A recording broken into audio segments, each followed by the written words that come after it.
మన ప్రభువును రక్షకుడైన యేసుక్రీస్తు నామములో ఈ ఆదివారపు ఆరాధనకు దేవుని సమూహముగా చేరి వచ్చిన మీ అందరికీ నా నిండు హృదయపూర్వకమైన వందనాలు, దేవుడికి స్తోత్రాలు. అందరికీ వందనాలు. అందరూ బాగున్నారు? మంచిది. మీ యొక్క ప్రార్థన బట్టి కూడా మేము కూడా బాగా ఉన్నాం. అయితే మీరు ప్రతిదినం మన కొరకు, మన సంఘం కొరకు ప్రార్థన చేస్తూ ఉన్నారని నేను విశ్వసిస్తూ ఉన్నాను. ఇంకా ప్రార్థన చేయండి. దేవుడు ఇంకా మన సంఘాన్ని ఆశీర్వదించేటట్లుగాను ప్రభు విస్తరింపజేసి అటు రీతిగా ప్రభు మనల్ని, మన సంఘాన్ని నడిపించమగాక. పరిశుద్ధ గ్రంథంలో నుంచి బైబిల్ తీసుకొచ్చిన ప్రతి ఒక్కరు చక్కగా మీ బైబిల్ మీ ఒళ్ళో ఉంచుకోండి. అందరు బైబిల్ తీసుకొచ్చారు. ఆదికాండం 13వ అధ్యాయం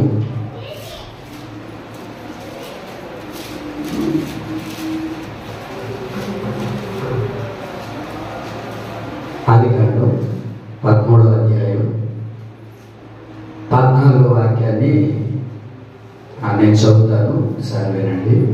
ఆదికాండం 13వ అధ్యాయం 14వ వాక్యం. లోతు అబ్రహామును విడిచిపోయిన తరువాత యెహోవా, ఇదిగో నీ కనులెత్తి నీవు ఉత్తరము ఉన్న చోటు నుండి ఉత్తరపు తట్టును, దక్షిణపు తట్టును, తూర్పు తట్టును, పడమట తట్టును చూడుము. వినారా? లోతు అబ్రహామును విడిచిపోయిన తరువాత అబ్రహామును దేవుడు దర్శించి అబ్రహాముతో మాట్లాడుతున్న మాట. కళ్ళు పెట్టి నా వైపు చూడండి. లోతు అబ్రహామును విడిచి వెళ్ళిపోయిన తర్వాత అబ్రహామును దేవుడు దర్శించారు. అబ్రహామును దేవుడు దర్శించిన తర్వాత దేవుడు అతను కనులెత్తి చూచి, నీ కనులెత్తి చూడుము. అక్కడ ఏమని రాయబడింది? కనులెత్తి నీవు చూడుము, ఉత్తరపు తట్టును, దక్షిణపు తట్టును, తూర్పు తట్టును, పడమర తట్టును చూడుము. ఇక్కడ మన బైబిల్ గమనించగలిగితే ఈ 13వ అధ్యాయం ప్రారంభంలో ఒక దేశానికి అబ్రహాముతో కలిసి తన భార్య అయిన శారాయు, అలాగే లోతు అబ్రహాముతో కలిసి ఆ దేశానికి ప్రయాణమే వెళ్ళినట్లుగా మనం గమనించగలుగుతాం.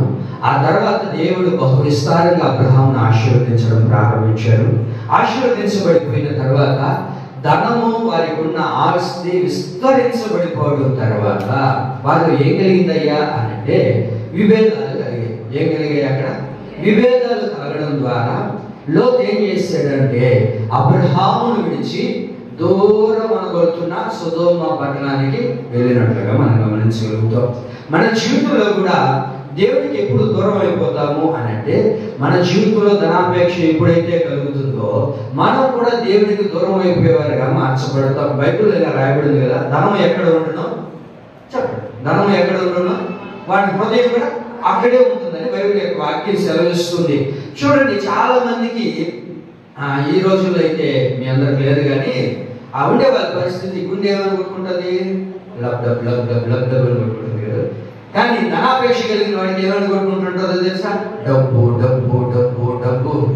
ఈ డబ్బు ఆశతో కలిగిన వాడు ఎప్పుడు కూడా దేవుని దగ్గర నిలవలేడు, దేవుని రాజ్యానికి పాత్రుడు కాలేడు. ఓ యవనస్తుడు యేసు ప్రభు మార్గంగా వెళ్తూ ఉంటే యేసు ప్రభుని పరిగెత్తుకుంటూ వెళ్ళి, యేసయ్యా, నేను పరలోక రాజ్యానికి వెళ్ళాలంటే నేనేం చేయాలి? సద్బోధకుడా అని పిలిచినప్పుడు దేవుడు అంటారు కదా, నువ్వు పరలోక రాజ్యానికి వెళ్ళాలంటే ఆజ్ఞలన్నిటిని నువ్వు పాటించయ్యా అని అన్నప్పుడు, నా బాల్యము నుంచి నేను ఆజ్ఞలను పాటిస్తున్నాను, ఆజ్ఞానుసారంగా నేను జీవిస్తున్నాను, మరి ఇప్పుడైతే నేనేం చేయాలి?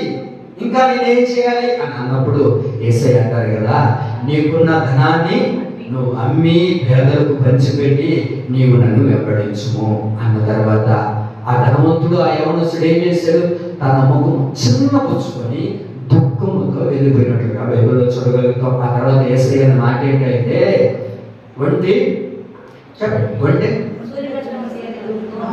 చెప్పండి అమ్మా, ఒంటే సూది బెజ్జంలో దూరడం సులభమైన అవుతుందేమో కానీ ధనవంతుడు పరలోక రాజ్యానికి వారసుడు కానేరడు. పరలోక రాజ్యానికి ధనవంతుడు వారసుడుగా మారలేడు. కారణం ఏంటయ్యా అంటే వాడి హృదయం ఎక్కడుంది? ధనాపేక్ష దగ్గర ఉంది. ధనాపేక్ష దగ్గర వాడి హృదయం ఉన్నప్పుడు, వాడి హృదయంలో ధనాపేక్ష ఉన్నప్పుడు యేసయ్య వాడి హృదయంలోనికి ప్రవేశించగలుగుతాడా?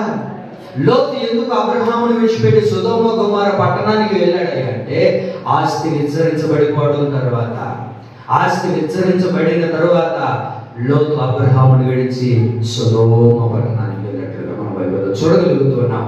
ఆ తరువాత అబ్రహాముతో యేసయ్య అంటారు కదా, దేవుడు అంటారు కదా, అబ్రహాం నీవు వీటన్నిటిని వదిలేదు. ధనాపేక్ష కలిగిన వాడికి నీకు అవసరం లేదు, లోకము నీకు అవసరం లేదు. లోకాన్ని నీ విడిచిపెట్టి, విన్నారా, లోకాన్ని నీ విడిచిపెట్టి ఇదిగో నీ కన్నులు ఎత్తి నీవు చూడుము. అయ్యా చూస్తే ఏం కలుగుతుంది అని అంటే ఎక్కడ చూడమన్నాడు చెప్పండి? ఉత్తరపు తట్టును, దక్షిణపు తట్టును, తూర్పు తట్టును, పడమర తట్టును నీవు చూడుము.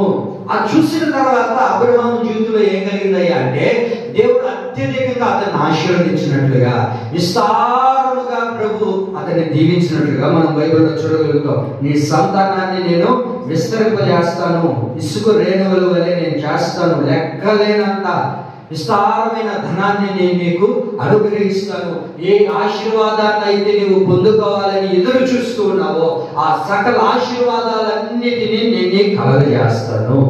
అలా అబ్రహాము ఆశీర్వాదాన్ని దీవెనను పొందుకోవాలి అని అంటే ఏం చేయాలి? ఇప్పుడు దేని వైపు చూడమన్నాడు దేవుడు?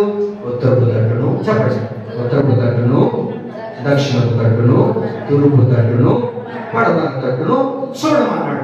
దాన్ని ఎప్పుడైతే నువ్వు చూడడం ప్రారంభిస్తావో నేను నిన్ను నిండుగా దీవించడం, ఆశీర్వదించడం ప్రారంభిస్తాను. అందుకే కీర్తన కలుగుతాను. కీర్తనలు అంటాడు 25వ కీర్తన మొదటి వాక్యంలో అంటారు, ఆ వాక్యాన్ని చదవండి. యెహోవా నీ దిక్కునకు చూచి నా ఆత్మను ఎత్తుకొనుచు ఉన్నాను. దావీదు ఏం చేస్తున్నాడంటే ఎవరి వైపు చూస్తున్నాడని రాయబడింది? దేవుని వైపు చూస్తున్నాను, నా ఆత్మను నీకు అప్పగిస్తున్నానయ్యా. నేను మనుషుల వైపు చూడట్లేదు, ఈ లోకములో ఉన్న వారి వైపు నేను చూడట్లేదు, ధనాపేక్ష వైపు నేను చూడట్లేదు, లోకములో ఉన్న వారి వైపు నేను బ్రతకట్లేదు, కానీ నీ వైపు చూస్తూ నా ఆత్మను నీకు అప్పగిస్తున్నాను అన్నట్లుగా ఇక్కడ రాయబడింది. అయితే మన జీవితంలో కూడా మనం ఏం చేయాలి అంటే దేవుడి వైపు చూసేటట్లుగాను అబ్రహాము ఏ దిక్కుల వైపు అయితే చూడడం ప్రారంభించాడో ఆ దిక్కుల వైపు మనం చూడగలిగితే దేవుడు నిన్ను నన్ను ఆశీర్వదించడం ప్రారంభిస్తాడు. విన్నారండి? అబ్రహాము ఎలా ఆశీర్వదించబడ్డాడు అని అంటే ఉత్తరపు తట్టును, దక్షిణపు తట్టును, తూర్పు తట్టును, పడమర తట్టు ఎప్పుడైతే తాను చూశాడో ఆ తర్వాత అద్భుతంగా తాను ఆశీర్వదించబడినట్లుగా, దీవించబడినట్లుగా బైబిల్లో రాయబడి ఉంది. మన వాళ్ళు చెప్తుంటారు కదా, ఏ దిక్కు లేనివాడికి, ఏ దిక్కు లేనివాడికి దేవుడే దిక్కు అయినట్లుగా అబ్రహాముకి ఏ దిక్కు ఉందండి? ఏ దిక్కు లేనప్పుడు అబ్రహాముతో దేవుడు మాట్లాడిన తర్వాత, అబ్రహాం నేను చెప్పినట్లుగా నీవు తేరి చూడుము, నీ కన్నులెత్తి చూడుము. అలా చూసిన తర్వాత అబ్రహాము అత్యధికంగా ఆశీర్వదించబడినట్లుగా మనం బైబిల్లో ఎరుగుతుందా? మరి నా దేవుడి పిల్లరా, మనము కూడా ఈ ఉత్తరపు దిక్కును, దక్షిణపు దిక్కు, తూర్పు దిక్కు, పడమర దిక్కు మనం చూడగలిగితే అందులో ఉన్న ఆశీర్వాదాలు ఏంటి, ఆ దిక్కుల వైపు చూస్తే మనకు కలిగే పేరులేంటి, మరి ఆ 4 దిక్కులు మనం చూసినప్పుడు మనకి ఏం కలుగుతుంది? మీకు అర్థమవుతుంది? ఆ 4 దిక్కుల వైపు మనం చూస్తే మనకి ఏం కలుగుతుంది? మన జీవితంలో ఎలాంటి కార్యాలు మనం పొందుకోగలుగుతాం? ఆ 4 దిక్కుల వైపు మనం చూడగలిగితే ఎలాంటి అద్భుతమైన కార్యాలు ప్రభు మన జీవితంలో చేస్తారు. అబ్రహాము, లోతు ఎప్పుడైతే అబ్రహాము అనబడుతున్న లోకాన్ని విడిచిపెట్టి దేవుడు చూడమన్న ఆ దిక్కుల వైపు చూశాడో అతను కలిగిన ఆశీర్వాదం అద్భుతమైనది. మరి ఆ దిక్కుల వైపు మనం చూడగలిగితే ఆ 4 దిక్కులో ఉన్న ఆశీర్వాదం ఏంటి? ఆ 4 దిక్కులు మనం చూస్తే మనకి ఎలాంటి కృప కలుగుతుంది, ఎలాంటి ఆశీర్వాదాన్ని మనం చూడగలుగుతాము అని అంటే మొట్టమొదటిగా ఏ దిక్కును చూశాడు? ఉత్తరపు దిక్కు. ఆ దిక్కులో ఏముంది అని అంటే 48వ కీర్తన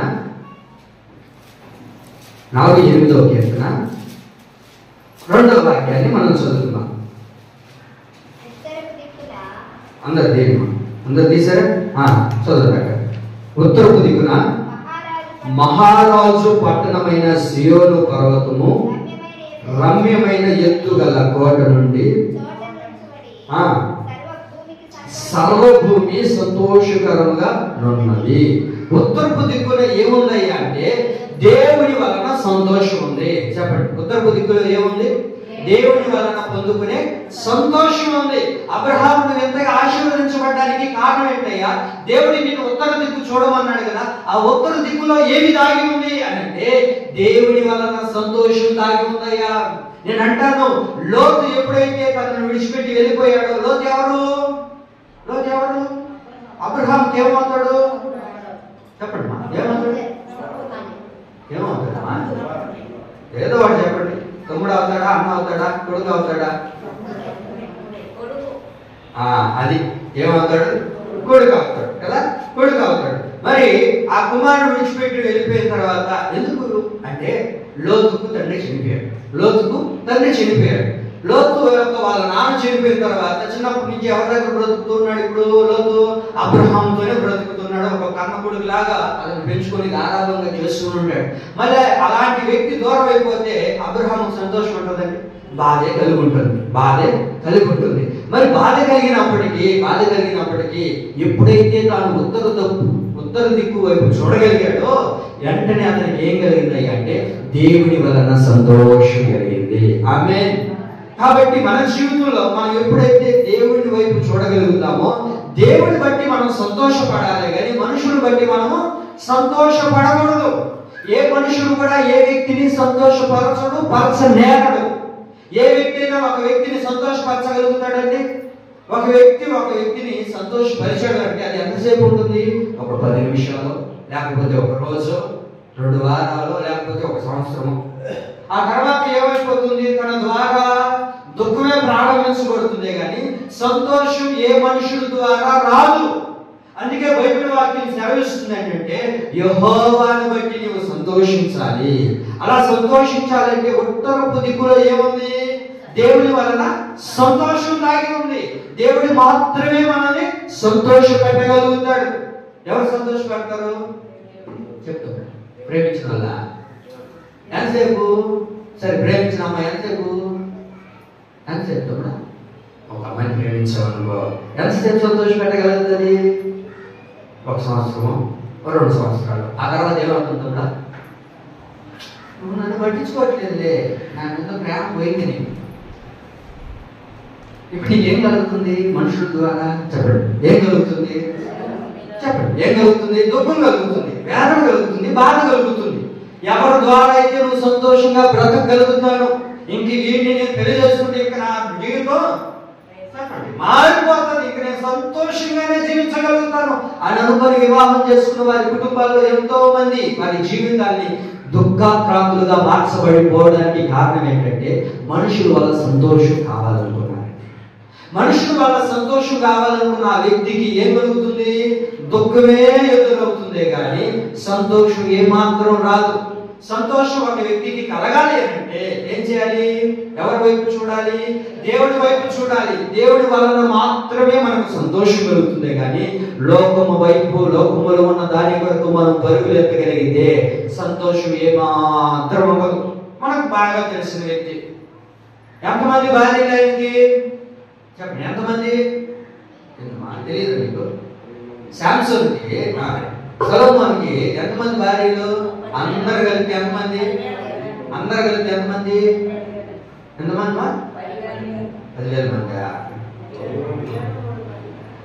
సరే వినండి, ఎంతమంది అయితే అంటే 1000 మంది. ఎంతమందిని పెళ్లి చేసుకున్నాడే అండి? ఎంతమంది ఆయన దగ్గర ఉన్నప్పుడు వాళ్ళ ద్వారా ఆయన సంతోషం కలిగింది? ఒకరికే చేస్తున్నారు, ఒక ఆమె ఉంటే జాలి సంతోషం వస్తుంది అనుకున్నాడు. మరి ఒక ఆమె చేసుకుంటాడు, సంతోషం రాదా? అందరినీ చేసుకున్నాడు అయితే. ఇంతమందిని తాను చేసుకున్నా, ఎంత సంపాదన తాను సంపాదించుకున్నా, తన కన్నులతో చూసిందల్లా కోరుకున్నాడంట. చెప్పండి, ఏం చేశాడంట? తన కన్నులతో చూసింది, తన కన్నులు ఏదైతే ఆశపడిందో వాటన్నిటినీ తెచ్చిపెట్టుకున్నాడు, వాటన్నిటినీ సమకూర్చుకున్నాడు. అన్నిటినీ సమకూర్చుకొని ఇక లోకంలో తనకి ఏది కొదవలేదు. తనకు లోకంలో ఉన్నది ఏది కొదువులేనంతా తన దగ్గర ఉన్నప్పటికీ తను అంటున్న మాట ఏంటంటే ప్రసంగి గ్రంథం 2వ అధ్యాయం 10వ వాక్యంలో, ఇవన్నీ నేను సంపాదించుకున్నానండి, ఇవన్నీ నేను సంపాదించుకున్నా, ఎంతమంది నేను వివాహం చేసుకున్నా, ఎంత బంగారాన్ని డబ్బును కావాల్సినదల్లా నేను తెచ్చిపెట్టుకున్నా, నా కన్నులు కోరుకున్నదల్లా నేను తెచ్చిపెట్టుకున్నా. ఎందుకు తెచ్చిపెట్టుకున్నావయ్యా? జ్ఞాని అయిన సొలొమోను గారు ఎందుకు తెచ్చిపెట్టుకున్నావు? నేను సంతోషంగా ఉండాలని, ఆనందంగా బ్రతకాలని, ఇవన్నీ నాకు సంతోషాన్ని సమకూరుస్తాయని నేను తెచ్చిపెట్టుకున్నాను. కానీ ఇవేది నాకు సంతోషాన్ని ఇవ్వలేదు. చదవడం 2వ అధ్యాయం 10వ వాక్యం. నా కన్నులు ఆశించిన వాటన్నిటిని దేన్ని అవి చూడకుండా నేను అభ్యంతరం చేయలేదు, అన్నిటినీ తెచ్చిపెట్టుకున్నాను. అయితే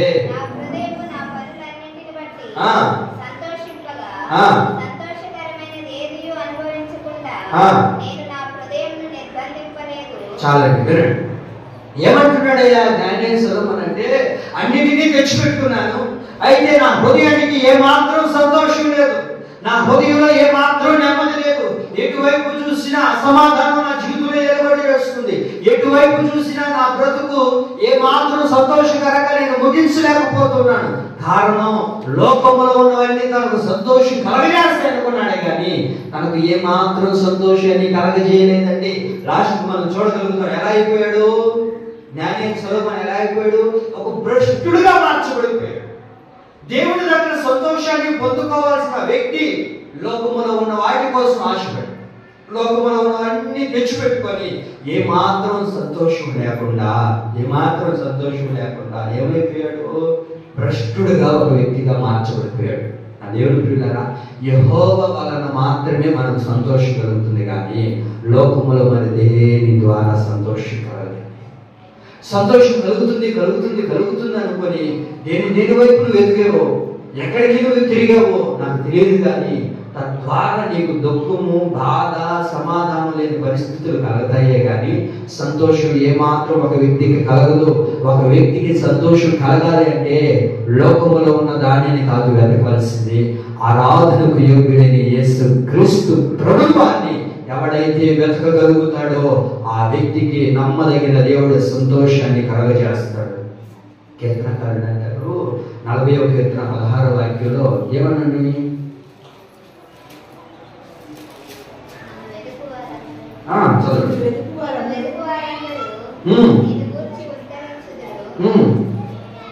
చదవమ్మా. నిన్ను వెతుకు వారందరూ నిన్ను గురించి ఉత్సాహించి సంతోషించుదురుగాక. ఎవరైతే దేవుని వెతుకుతారో, ఎవరైతే దేవుని సన్నిధికి రాగలుగుతారో, ఎవరైతే దేవుని స్పర్శను అనుభవించగలుగుతారో, ఎవరైతే దేవుని యొక్క పాదాల చెంతకు రాగలుగుతాడో వారికి నిశ్చయముగా దేవుడు ఉత్సాహం అనే సంతోషాన్ని వాడికి కలగజేస్తాడు. ఓ వ్యక్తికి సంతోషం కలగాలంటే ఎవరిని వెతకాలి? చెప్పండి, ఎవరిని వెతకాలి? దేవుడిని వెతకాలి. దేవుడిని ఏ వ్యక్తి అయితే వెతకగలుగుతాడో ఆ వ్యక్తికి సంపూర్ణమైన సంతోషాన్ని ప్రభు కలగజేస్తాడు.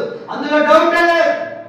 నువ్వు మనుషులు వెతికావా, మనుషుల కొరకు ప్రాకులాడావా, నీ జీవితంలో ఏమాత్రము సంతోషం కలగదు.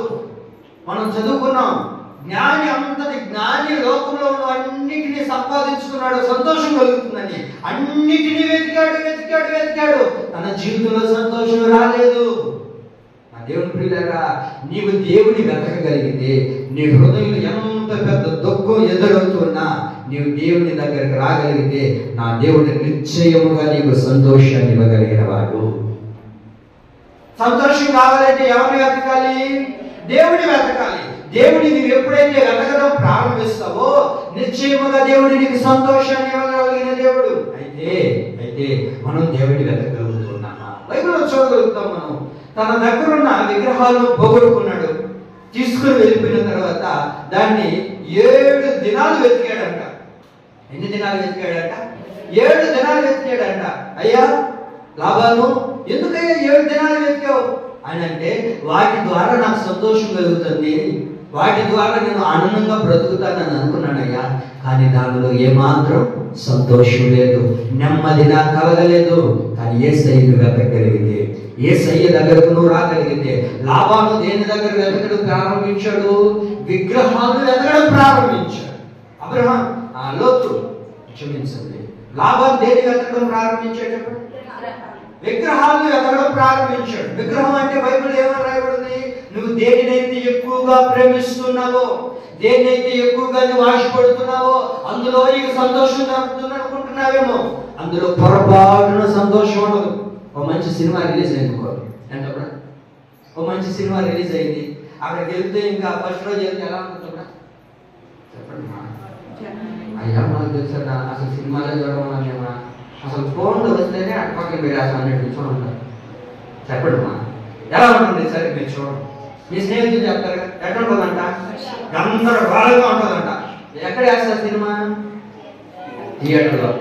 థియేటర్లో ఎట్లా ఉంటుంది, లైట్ వేసుకొని చూస్తారా సినిమాని? లైట్లు అన్ని ఆపేసి చీకటిలో జరిగేది, చీకటిలో ఉండేది సినిమా. చీకటిలో ఎవరు ఉంటారు? పాపం చేసే వాళ్ళు ఉంటారు. చీకటిలో ఏముంది? పాపం దాగి ఉంది. మరి అక్కడికి వెళ్ళి నువ్వేదో 2-3 గంటలు సంతోషంగా ఉండాలనుకుంటావు. ఆ తర్వాత వచ్చిన తర్వాత ఆ సంతోషం నీ హృదయంలో నిలబడగలుగుతుందా? 3 గంటల సేపు ఉన్నావు సినిమా హాల్లో, నీకేమన్నా సంతోషాన్ని ఇవ్వగలిగిందా? సరే ఒక 3 కోట్లు తాగినావు, 500 రూపాయలు తాగేసావు. ఆ సంతోషం ఏమన్నా ఎలా కాలం నీ బ్రతుకులో కుటుంబంలో సంతోషాన్ని ఇచ్చిందా? నువ్వు తాగేసి వచ్చిన తర్వాత మా ఆయన ఎంత తాగేసావయ్యా రామాయణ అని అంటది అక్క. ఇప్పుడు ఏమవుతున్నా ఇంట్లో దగ్గువే ఎదురవుతుంది కానీ సంతోషం ఎదురవుతుందా? చెప్పండి అమ్మా. దేని వరకు పరుగులు ఎత్తుతూ ఉన్నాడు? ఏ విగ్రహాన్ని అయితే నువ్వు ఎక్కువగా సంతోషపడుతున్నావు దాని ద్వారా నీకు సంతోషం రాదు, అది ఎల్లకాలం నిలిచేది కాదు. ఆ దేవుని పిల్లారా, ఒక వ్యక్తికి సంతోషం కలగాలి అని అంటే దేవుని వాడు వెతికేవాడిగా మారాలి. దేవుని ఎవరైతే జాగ్రత్తగా వెతకగలుగుతాడో, విన్నారండి? ఎలా వెతకాలి దేవుని? యోబు గ్రంథం 8వ వాక్యంలో ఉంటుంది, నీవు దేవుని జాగ్రత్తగా వెతకాలంట. ఎలా వెతకాలి దేవుని? జాగ్రత్తగా దేవుని ఎవరైతే వెతకగలుగుతారో వారి జీవితంలో సంపూర్ణమైన సంతోషాన్ని ప్రభు కలగజేస్తాడు. ఒకవేళ ఈ ఆదివారం ఆరాధనలో నీవు దేవుని యొక్క సన్నిధికి వచ్చి దేవుని వెతకడానికి వచ్చి ఇంకా నీ హృదయంలో సంతోషం లేక, ఇంకా నీవు దుఃఖ సాగరంలో నడిపించబడుతూ, దుఃఖ కన్యలతో నడిపించబడుతూ, ఇక నా జీవితానికి సంతోషం లేదు, నెమ్మది నాకు కరువు అయిపోయింది, బాధలే నాకు ఎదురవుతున్నాయి, ఇక నేను ఎప్పుడు సంతోషాన్ని పొందుకునేది అని దేవుని వెతకడానికి వచ్చిన నీ జీవితంలో ప్రభు నీతో మాట్లాడుతున్నారు. నేను నీకు సంతోషాన్ని ఇవ్వబోతున్నాను. ఆమె ఈ సంతోషం ఒక వ్యక్తికి కలగాలంటే ఎక్కడ ఉంది? ఉత్తరపు దిక్కులో సంతోషం దాగి ఉంది. విన్నారమ్మా? ఏ దిక్కులో ఉంది? ఉత్తరపు దిక్కులో సంతోషం ఉంది. అబ్రహాము ఎప్పుడైతే ఉత్తరపు దిక్కు చూడగలిగాడో దేవుని ద్వారా అతనికి సంతోషం కలిగింది. ఆ సంతోషం మనకు కలగాలి అంటే మనం ఎవరిని వెతకాలి?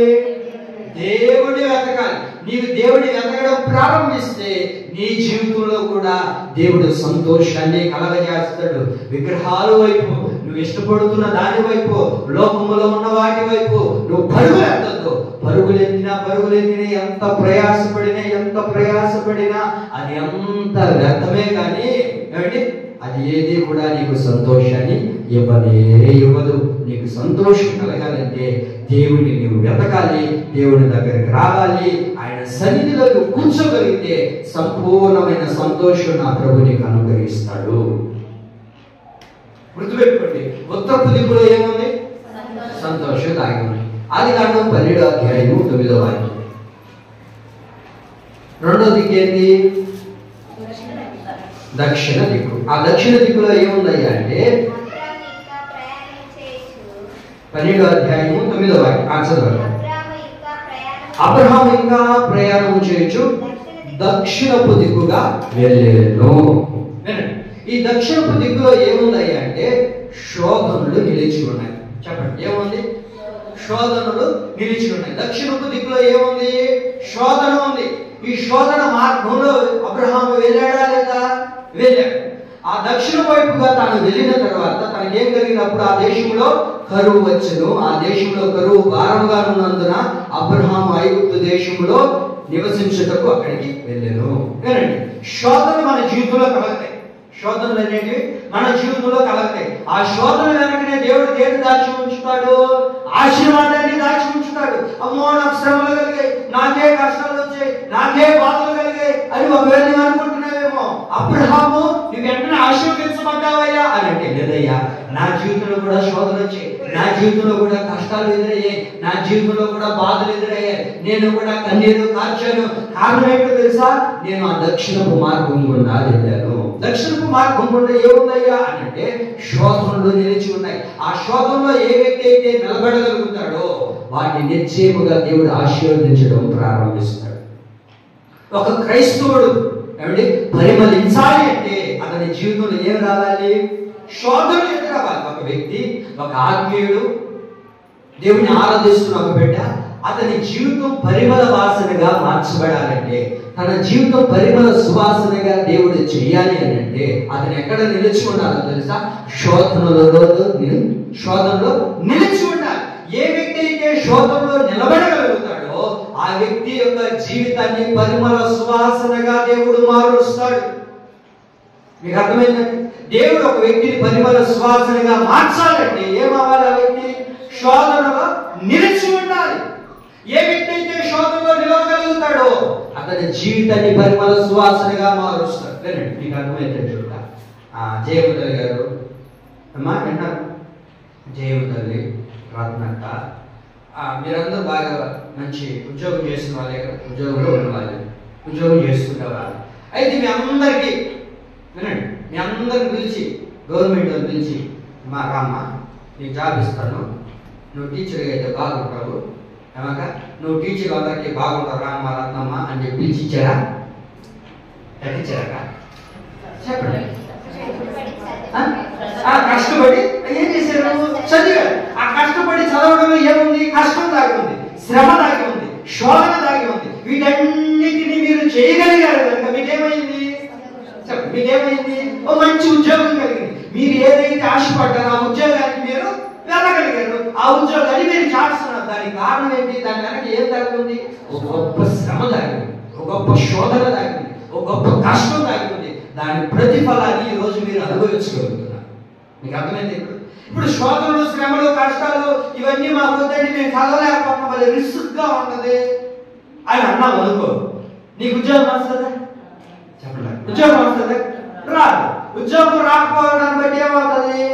కూలియో నాలియో ఏదో ఒకటి చేసుకొని కష్టాన్ని చేసుకోవాలి. మీకు అర్థమవుతుందా? శోధనలో ఏ వ్యక్తి అయితే నిలబడగలుగుతాడో ఆ వ్యక్తి యొక్క జీవితం పరిమళ సువాసనంగా ప్రభు మారుస్తాడు. ఆమేన్.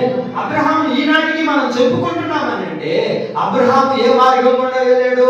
దక్షిణపు దిక్కుగా వెళ్ళాడు. దక్షిణపు దిక్కులో నిలిచి ఉన్నాడు. కారణం ఏంటంటే అక్కడ ఏముంది? శోధన, శ్రమ, కష్టం, బాధ ఇవన్నీ ఉండడాన్ని బట్టి అబ్రహాం ఏమయ్యాడు? మనందరికీ ఎవరు అబ్రహాము? విశ్వాసులకు తండ్రిగా పిలువబడుతున్నాడు. ఆ తండ్రిగా పిలువబడడానికి కారణం ఏంటంటే శోధనలో తాను నిలిచి ఉన్నాడు. దావీదు మహారాజా, నువ్వు ఎందుకయ్యా ఇక్కడికి వచ్చి రాజుగా మార్చబడ్డావు? ఊరికనే రాజుగా అయిపోయావా? కాలేదయ్యా, నేను ఊరికనే రాజుగా కాలేదు. దేవుడు నా జీవితంలో ఎన్నో శ్రమలు, ఎన్నో కష్టాలు, ఎన్నో ఇబ్బందుల వెలుగులో నేను నడిపించబడ్డాను కనుక ఈనాడు నేను ఏమయ్యానో తెలుసా? ఒక రాజుగా సింహాసనం మీద నేను కూర్చోగలిగాను. ఏసేపు అసలు రాజు అంటే నువ్వు ఏ మాట చెప్తే ఆ మాట చేస్తున్నాడు. కూర్చోమంటే కూర్చుంటున్నాడు, లేవంటే లేస్తున్నాడు. అసలు రాజు చెప్తే అందరూ వింటారు, కానీ యేసేపు చెప్పింది రాజు వినేటట్టుగా చేశాడు. దానికి కారణం ఏంటి? యేసేపు ఏ మార్గం గుండా వెళ్ళాడమ్మా? చెప్పండి, ఏ మార్గం గుండా వెళ్ళాడు? శోధన, శ్రమ, కష్టాలు, ఇబ్బందులు తన జీవితంలో ఎన్ని ఎదిరినప్పటికీ దేవుడు నన్ను ఒక పరిమళ సువాసనగా మారుస్తాడు. ఒక అద్భుతమైన వ్యక్తిగా దేవుడు నన్ను చేస్తాడు. ఈ కష్టాలు, శ్రమలు, ఇబ్బందులు నాకు కాకపోతే ఇంకెవరికి ఎందుకు ఈ శ్రమలు కలుగుతున్నాయో తెలుసా? యోగు గారు అంటారు కదా, నేను సువర్ణము వలె మార్చబడడానికి. మనం చేసే పని ఏంటంటే ఒక చిన్న కష్టం వచ్చిన, బాధ కలిగినా ఇంకా దేవుడు అవసరం లేదండి నాకు, ఇంకా దేవుడు నాకు అవసరం లేదు. యేసు ప్రభు దగ్గరకు వచ్చి ఏదైనా అనారోగ్యం పోతుందని, లేకపోతే నాకున్న కష్టాలు పోతాయని, నా బాధలు తీరిపోతాయని శరీర సంబంధంగా ఎప్పుడు యేసయ్య దగ్గరికి రాకూడదు. ఆత్మ సంబంధంగా నువ్వు దేవుని దగ్గరికి రాగలిగితే, నీ ఆత్మను పరలోక రాజ్యానికి మార్చబడడానికి నువ్వు యేసయ్య దగ్గరికి రాగలిగితే ఖచ్చితంగా ఈ జీవితంలో, ఈ లోకంలో కలుగుతున్న శ్రమలు దేవుడు ఖచ్చితంగా తప్పిస్తాడు. దాంట్లో మొహమాటం లేదు. అయితే మనం దేని కొరకు యేసయ్యని నమ్ముకోవాలి? నా బ్రతుకు యేసయ్యకు అంకితం చేయాలి. ఈ జీవితంతో నువ్వు యేసయ్య దగ్గరకు రాగలిగితే ఎన్ని శోధనలు నీ మీదకి ఎదురైనా, ఎన్ని కష్టాలు నీ జీవితంలో ఎదురైనప్పటికీ నువ్వు దేవుని సన్నిధికి దేవుడికి దూరం అయిపోవు. మనం ఒక బాగా తెలిసిన వ్యక్తి అపోస్తలుడైన పౌలు గారు మనం గమనించగలుగుతారు కదా. ఒకప్పుడు ఎవరు అతను? హంతకుడు, దోషకుడు, హింసకుడు, దేవుని బిడ్డను కష్టపెట్టినవాడు. అయితే ఒక మంచి స్థాయిలో ఉండేవాడు. అయితే ఒక మంచి ఉద్యోగం చేసుకుంటూ మంచి స్థాయిలో డబ్బు కలిగిన వాడే.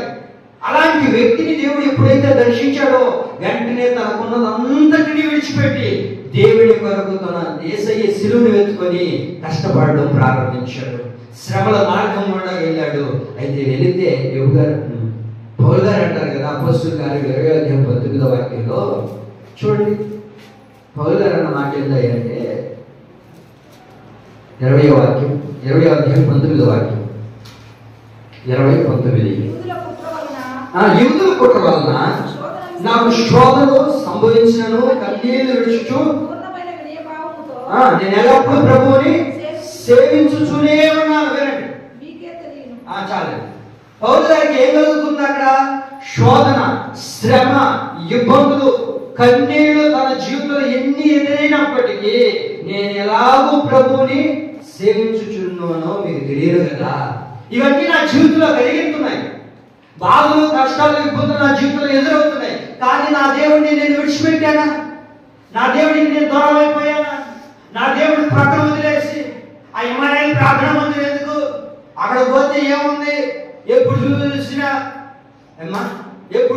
ఏదో ఒకటి చెప్తానే ఉంటాడు. పాస్టర్ గారు పరిచయం చేయండి అని చెప్తాడు, అది చేయమని చెప్తుంటాడు.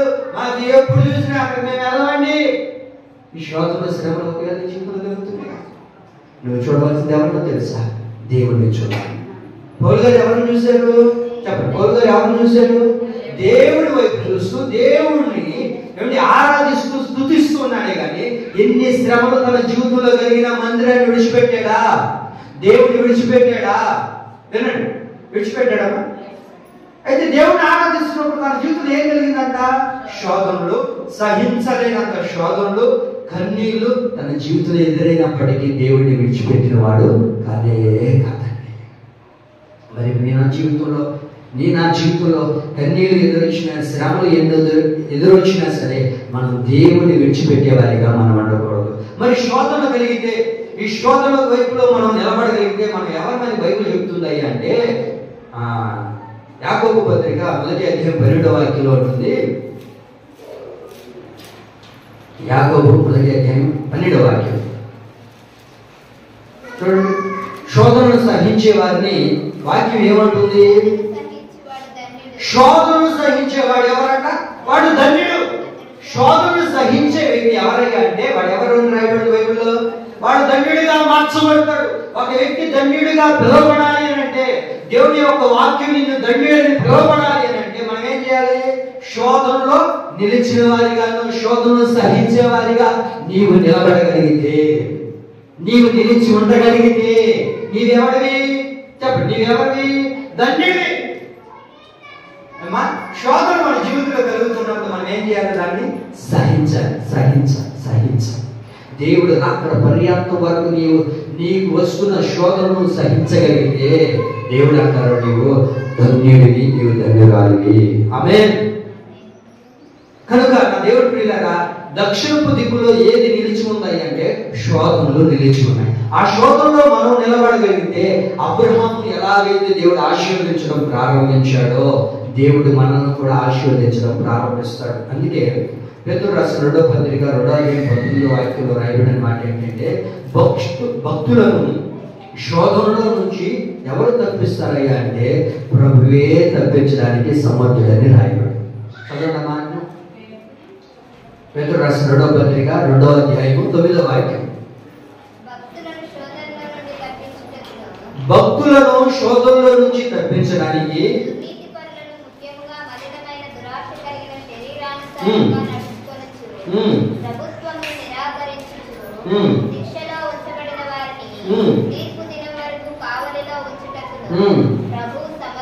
ప్రభు ఎవరు?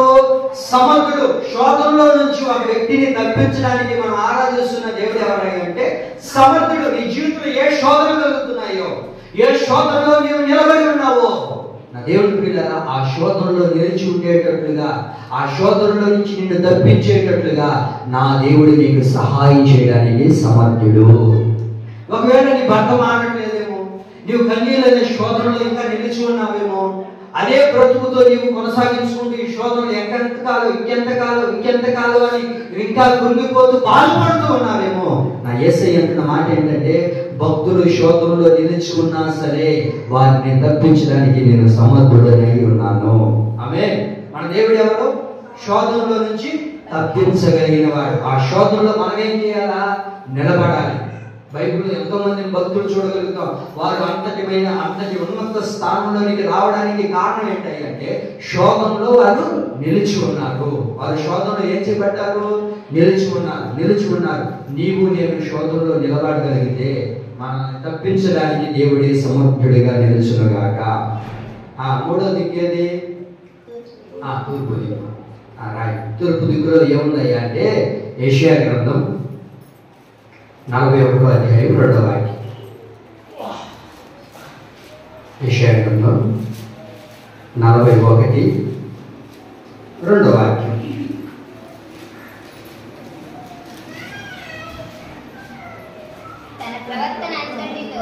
తన ప్రవర్తన అంతటిలో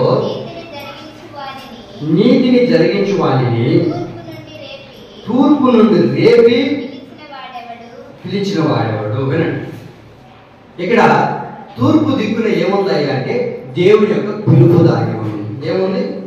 తూర్పు దిక్కున ఏముంది? చెప్పండి. తూర్పు దిక్కున ఏముంది? దేవుడి యొక్క పిలుపు దాగి ఉంది. అబ్రహామును ఆశీర్వదించబడడానికి కారణం ఏంటయ్యా అంటే, నేను తూర్పు దిక్కును చూచానయ్యా. తూర్పు దిక్కున నేను చూడడానికి ప్రారంభించిన తరువాత దేవుడు నన్ను పిలుచుకున్నాడు. చూడండి, తూర్పు దిక్కున ఏం ఉదయిస్తుంది? తూర్పు దిక్కున ఏం ఉదయిస్తుంది? చెప్పండి. మీ అంత నాలెడ్జ్ నాకు లేదు, మా అందుకని అడుగుతుంది. తూర్పు దిక్కున ఎవరు ఉదయిస్తారు?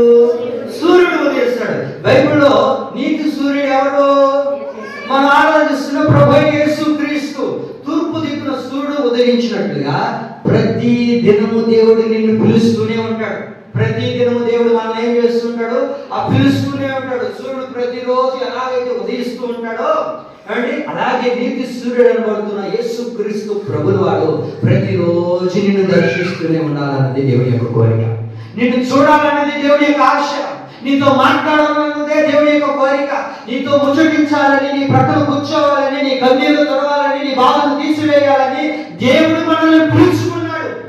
ఊరకనే యేసు ప్రభు నిన్ను పిలుచుకోలేదు. ఊరకనే యేసు ప్రభు అబ్రహాము ఏదో వచ్చేయండి ఎక్కడ ఒక బ్రతుకు అని అబ్రహామును పిలవలేదండి.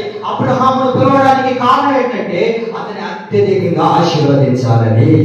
మరి అబ్రహాము జీవితంలో దేవుడు పిలిచిన తర్వాత అతను జరిగిన గొప్ప కార్యాన్ని మనం చూడగలుగుతున్నాం. దేవుడు ఎలా మనల్ని పిలుచుకున్నాడు, ఎందుకొరకు మనల్ని పిలుచుకున్నాడు?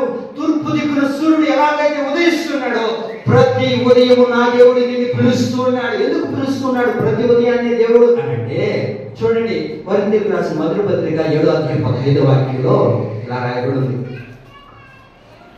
కొరింథీయులకు రాసిన మొదటి పత్రిక 7వ అధ్యాయము 15వ వాక్యం. అయితే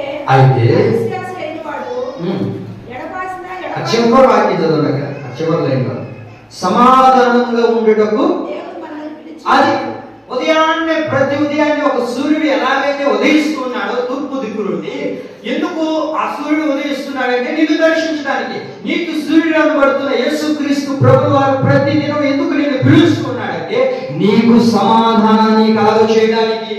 నీ జీవితంలో, నీ కుటుంబంలో, నీ బ్రతుకులో, నీ హృదయంలో ఒకవేళ అసమాధానంతో ఇంకా నీవు బ్రతుకుతూ ఉన్నావేమో, నీకు సూర్యుడు అనబడుతున్న యేసుక్రీస్తు ప్రభువు వారు ప్రతి ఉదయం నిన్ను దర్శించి నిన్ను పిలుస్తూ ఉన్నా, ఇంకా ఆయన పిలుపుకు ఒకవేళ లోబడకుండా ఉన్నట్లయితే ఈ దినాన తీర్మానం చేసుకో, ప్రభువా నీ పిలుపు నాకు కావాలి.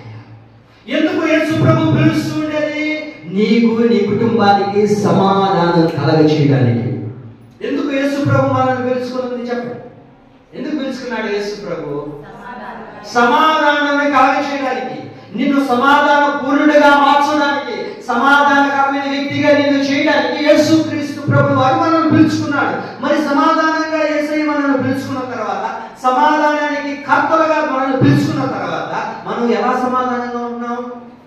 హెబ్రీ పత్రిక 12:14 రాయబడింది కదా, ఎవరితో సమాధానంగా ఉండాలని రాయబడింది అక్కడ. చదవండి 12:14. అందరితో గొడవ వేసుకుంటా అదే అన్నారా? అందరితో సమాధానంగా ఉండమని రాయబడిందా? అందరితో గొడవ వేసుకుంటా, అందరితో కొట్లాడుకుంటా నిద్ర లేచినప్పటి నుంచి, నిద్ర లేచినప్పటి నుంచి ఇంకా అందరితో గొడవ వేసుకుంటా ఉండమని రాయబడ్డా బైబిల్లో. ఎందుకు యేసయ్య మనల్ని పిలుచుకున్నాడు? సమాధానకరంగా ఉండడానికి యేసయ్య మనల్ని పిలుచుకున్నాడు. ఆ పిలుచుకున్న తర్వాత ఎవరితో సమాధానంగా ఉండాలి? అందరితో సమాధానంగా ఉండాలి. ఆ నాగకి వెళ్ళి ఒక మాట చెప్పాము, మా జీవితంలో అని అన్నాను అనుకోడు, ఇంకెవరికైనా చెప్పాలి, నాగమ్మతో మాత్రం చెప్పాలి, అమ్మా ఆ నాగేంద్రమ్మతో మాత్రం చెప్పాలి. ఫస్ట్ ఇంకెవరికైనా చేయమంటే చేస్తాను. ఉదయగిరికి వెళ్ళమంట, నెల్లూరు పోమంటే పోతాం, కానీ ఎక్కడికి పోదంట చెప్పమ్మా, ఎక్కడికి వెళ్ళదంట? నాగేంద్రం దగ్గర మాత్రం వెళ్ళదంట. దేవుని యొక్క వాక్యం ఏమని చెప్తుంది చెప్పండి, ఏమని చెప్తుంది? అందరితో మీరు సమాధానంగా ఉండండి, అందుకు నేను మిమ్మల్ని పిలుచుకున్నాను, అందుకని నేను మిమ్మల్ని ఆహ్వానిస్తూ ఉన్నాను, అందుకని నా పిలుపుని ఎందుకు మీకు కలగజేశాను అని అంటే, అందరితో నీవు సమాధానంగా ఉండడానికి. అందరితో మనం ఎలా ఉండాలని రాయబడింది? సమాధానమే ముఖ్యం. మత్తయి సువార్త 5వ అధ్యాయంలో రాయబడి ఉంటుంది కదా, దేవునికి అర్పణ కాదు ముఖ్యం. దేవునికి గత దినాల్లో చెప్పాను నేను, అర్పణ కాదు ముఖ్యం. ఏది ముఖ్యం? దేవునికి సమాధానం ముఖ్యం. నువ్వు అందరితో సమాధానకరంగా బ్రతకడం ముఖ్యం. యేసయ్యకి ఎవరితో చూసినా పడదే, ఏ మనిషితో చూసినా పడదే. ఒక ఆమె వెళ్ళిందంట బస్ స్టాండ్ దగ్గరికి, అయ్యేరు మన బస్ స్టాండ్ ఉంది కదమ్మా, ఆ బస్ స్టాండ్ దగ్గరికి దిగిందంట ఒక అక్క. సంచులు గోతాలు అన్ని దించుకొని, పిల్లగాయలు దించుకొని అన్ని దించుకున్న తర్వాత అక్కడిగిందంట పిలిపై గారు నాకు పెద్ద అయింది అడిగిందంటే, ఏమైనా అయ్యేరుపాలెం ఎలాంటిది, ఏమన్నా బాగా మంచిదేనా అయ్యేరుపాలెము, ఆ ఊళ్ళో బ్రతకాలనుకుంటున్నాను అని అంటే, ఆ పెద్ద ఆయన అన్నాడట, అమ్మా నీ నోరు మంచిదైతే మా ఊరు కూడా మంచిదేనమ్మా అన్నాడు. ఏమన్నాడమ్మా? నీ నోరు మంచిదై నువ్వు అందరితో సమాధానంగా ఉంటే మా ఏరుపాలెం కూడా మంచిదే. నీ నోరు మంచిది కాకుండా అన్ని ఊర్లు తిరిగి తిరిగి తిరిగి వెళ్ళిందంట. ఏ ఊరు మీరు, ఏ ఊరో మంచాలు కదయ్యా, ఆ ఊరో మంచాలు కాదు, ఈ ఊరో మంచాలు కాదు, ఈ ఊరో మంచాలు కాదు, శంకరాపురం మంచాలు కాదు, ఏ ఊరు మంచిది లేదు. ఈ ఊరు అన్న మంచిదేనా? ఏమన్నా చూసి చెప్పు పెద్దలు కాదు వయసులో అన్నట్టు ఈయన అన్నాడు. ఇవి నోరు మంచిదైతే మా ఊరు కూడా మంచిదేనమ్మా అన్నాడంట. వాక్యం అంటుంది కదా, నీవందరితో సమాధానంగా ఉండడానికి యేసయ్య నిన్ను పిలిచాడు. ఆమేన్. మనం ఏం చేయడానికి యేసయ్య మనల్ని పిలిచింది? అందరితో సమాధానంగా ఉండడానికి యేసయ్య మనల్ని పిలుచుకున్నాడు. గలతీ పత్రిక 5వ అధ్యాయం 13వ వాక్యంలో ఉంటుంది, మీరు స్వతంత్రులుగా ఉండడానికి యేసయ్య మనల్ని పిలుచుకున్నాడు. ఎందుకు పిలుచుకున్నాడు యేసయ్య మనల్ని? చెప్పండి. స్వతంత్రులుగా ఉండడానికి. అబ్రహాము ఎందుకు నేను దేవుడు పిలిచాడయ్యా అంటే, సమాధానకరంగా దేవుడు నన్ను ఉంచడానికి పిలిచాడయ్యా. రెండోదిగా నన్ను ఎందుకు పిలిచాడు అని అంటే, స్వతంత్రులుగా ఉండడానికి యేసయ్య మనల్ని పిలిచాడు. ఒకవేళ నీ జీవితంలో స్వతంత్రత లేదేమో, బానిసత్వంలో బ్రతుకుతున్నావేమో, ఏ బంధకాలు నిన్ను కట్టి సంఖ్యలతో బంధించున్నాయో నాకైతే తెలియదు, కానీ నేను ప్రకటిస్తున్న నజరేయుడైన యేసు నీతో మాట్లాడుతున్నాడు. ఏ స్వతంత్రత లేకుండా నువ్వు బ్రతుకుతున్నావో నీకు నా ప్రభు స్వతంత్రత కలగజేయడానికి నా ప్రభు నిన్ను పిలిచాడు. ఆమేన్. మనం స్వతంత్రులుగా బ్రతకాలి. పాపంలోనికి వెళ్ళిపోయిన వ్యక్తి ఎప్పుడు స్వతంత్రుడుగా బ్రతకలేడు. బ్రతకగలుగుతాడు. పాపంలో ఉన్న వ్యక్తి స్వతంత్రుడుగా బ్రతకగలుగుతాడా? చెప్పండి మీకు అర్థమైంది. పాపంలో ఉన్న వ్యక్తి స్వతంత్రుడుగా బ్రతకగలుగుతాడా? బ్రతకలేడు. కారణం ఏంటి? ఎక్కడ నా పాపం బయటపడుతుందో, ఎవరికి నా పాపం తెలిసిపోతుందో, నేను చేస్తున్న అతిక్రమం ఎవరికి తెలిసిపోతుందని పాపం అనే సంఖ్యలతో వాడు బ్రతికినంత కాలం వాడు స్వతంత్రంగా బ్రతకలేడు. ఈరోజు ఎవరైనా వారి ఫోన్ని లాక్ లేకుండా, అమ్మా అక్క వినండి, పాస్వర్డ్ లేకుండా, ఫింగర్ ప్రింట్ లేకుండా ఎవరైనా పెట్టుకుని ఉంటారు. ఒకవేళ అక్కే ఎత్తుకున్నాను, నీకు ఎక్కడ చెప్పాను నా ఫోన్ ఆడుతుంది, నా ఫోన్ ఎందుకు ఆడుతున్నావు, నీ ఫోన్ నొక్కో, ఏమి నీ ఫోన్ పట్టుకుంటే ఎందుకు నాకు భయం వేస్తుంది? చెప్పండి. ఈ వ్యక్తి దేంట్లో ఉన్నాడు? ఇప్పుడు స్వతంత్రత లేదు ఈ వ్యక్తికి ఏమైపోయినాడు? స్వతంత్రత లేదు. ఓ నా ఫోన్ ఎత్తుకోగలమా? నేను అంత నమ్మకం కాబట్టి నేను ఫోన్ చేసుకున్నాను ఇచ్చున్నాను రా. నా ఫోన్ రాకుంటే ఏంటి ఎవరు చేస్తారు? మా ఫ్రెండ్ చేస్తుంటాడు. మా ఫ్రెండ్ చేస్తే అమ్మ మాట్లాడలేదా అంటే అమ్మ మాట్లాడకూడదా? ఫ్రెండ్ కాదు మాట్లాడు. అయితే నీకు ఎందుకు భయం వేస్తుంది? నా ఫోన్ ఎవరికి అడిగిచ్చేస్తా, నాకేమి ఇబ్బంది లేదు. నా ఫోన్ ఏదైనా చూసుకోండి, హిస్టరీ చూసుకుంటారో గూగుల్ చూసుకుంటారో, ఏదైనా చూసుకోండి. నా భయం లేదు. ఎందుకు తెలుసా? నా దేవుడు నన్ను స్వతంత్రుడుగా చేశాడు. ఆమె నా ఫోన్ ఎక్కువగా ఆ భాషం కడతాడో పిల్లలు కాడో వీళ్ళ దగ్గర ఉంటాడు. నాకేం భయం లేదు. నేను ఫోన్ చేసుకుంటాను. ఎందుకు నువ్వు పక్కకి వెళ్తున్నావు? ఒక స్వతంత్రుడు ఎక్కడ ఉంటాడు? స్వతంత్రత మీకు వినండి. పాకిస్తాన్ ఒక గొడవలు ఉన్నప్పుడు, బ్రిటిష్ వాళ్ళతో గొడవలు ఉన్నప్పుడు ఆ స్వతంత్రత ఉండేది. అది ఇప్పుడు ఎలా ఉంది మనకు? స్వతంత్ర దేశం. మనం ఏదైనా చేయొచ్చు కదా, మనం ఏదైనా చేయొచ్చు, ఎలాగైనా బ్రతకవచ్చు, ఎక్కడైనా జీవించవచ్చు. అవునా కదా? ఎక్కడైనా భారతదేశంలో ఒక వ్యక్తి ఎక్కడైనా బ్రతకవచ్చు. కారణం ఏంటంటే వీడికి స్వతంత్రత వచ్చింది. స్వతంత్రత లేని వ్యక్తి ఎప్పుడు కూడా భయపడిపోతూ ఉంటాడు, భయంతో ఉంటాడు. మన యేసయ్య భయంతో ఉండడానికి పిలవలేదు మనల్ని. స్వతంత్రులుగా మనం బ్రతకడానికి యేసయ్య పిలిచాడు. ఒకవేళ ఏ పాపంలో నువ్వు నిలిచి ఉన్నా ఆ పాపం నిన్ను బంధించేస్తుంది, సంఖ్యలతో నిన్ను కట్టేస్తుంది. ఎక్కడ నువ్వు పడిపోతున్నావో అక్కడే నిలబెట్టేస్తుంది. అలా నిలబడకూడదని యేసయ్య నిన్ను ఎందుకు పిలుచుకున్నాడయ్యా అంటే నేను స్వతంత్రులుగా బ్రతకాలని. ఆమె మనం ఎలా బ్రతకాలని? స్వతంత్రులుగా బ్రతకాలంటే మనలో పాపం ఉండకూడదు, అతిక్రమాలు మనలో ఉండకూడదు. అబ్రహాము ఎందుకు పిలుచుకున్నాడు అంటే స్వతంత్రుడిగా బ్రతికించడానికి. ఆమె నాలుగోది ఏ దిక్కు? పరమణ దిక్కులో ఏముంది? మత్తయి సువార్త 24:27. పరమణ దిక్కులో ఏముంది?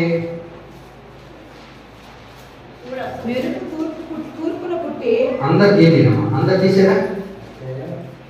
24:27. 24 అధ్యాయం 27వ వాక్యం. 24:27 చదవండి. మెరుపు తూర్పున పుట్టి పడమటి వరకు ఎలాగో కనబడును, అలాగే మనిషి కుమారుని రాకడయు నుండును. చాలండి.